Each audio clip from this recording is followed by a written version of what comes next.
If you're looking for a free online photo editing program that gives you a lot of different features but is also easy to use, then PicMonkey is a great tool for you.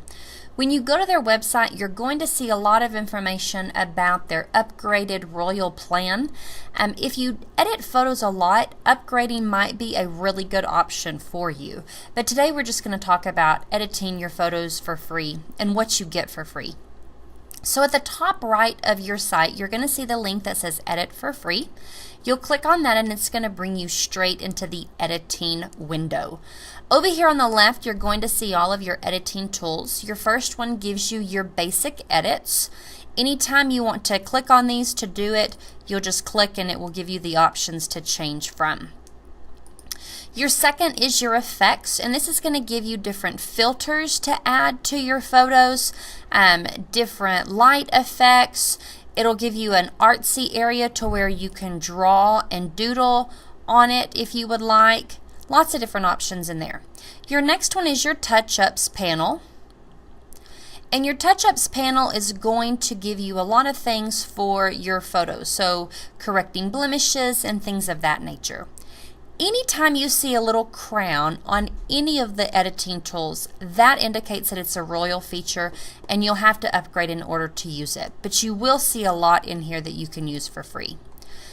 Your next one is your text option, and one thing that I love about PicMonkey is that it separates your fonts into different categories. So if you're looking for a serif font or you're looking for a sans serif, it's going to organize all of those for you so you're not having to sort through.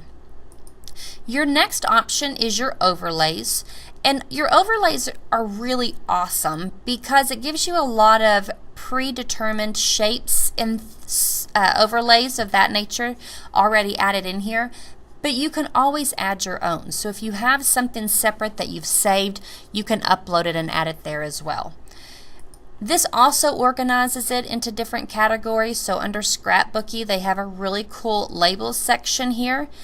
And you just click what you want and drag it over, and then you can resize it. That's a really awesome tool if you're wanting to make notebook covers, Pinterest board covers, things of that sort.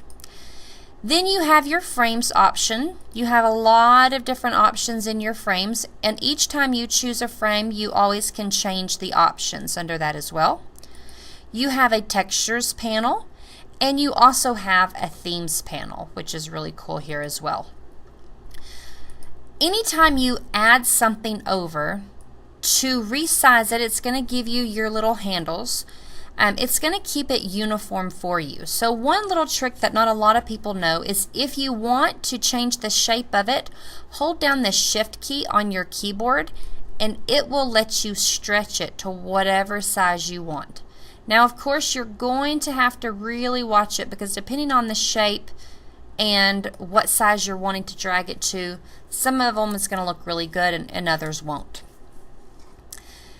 Anytime you have an overlay or a doodle, anything like that, when you have it selected, it's going to pull up this overlay box.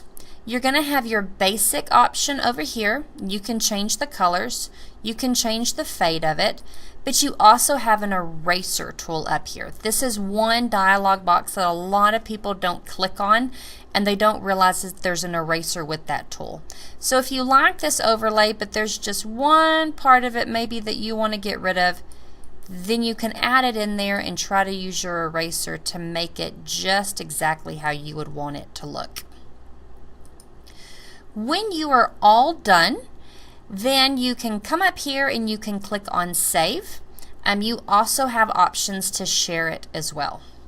So that is PicMonkey. Very easy to do, very hard for you to mess anything up. The easiest way to get in there and get used to it is just to dive in and start playing.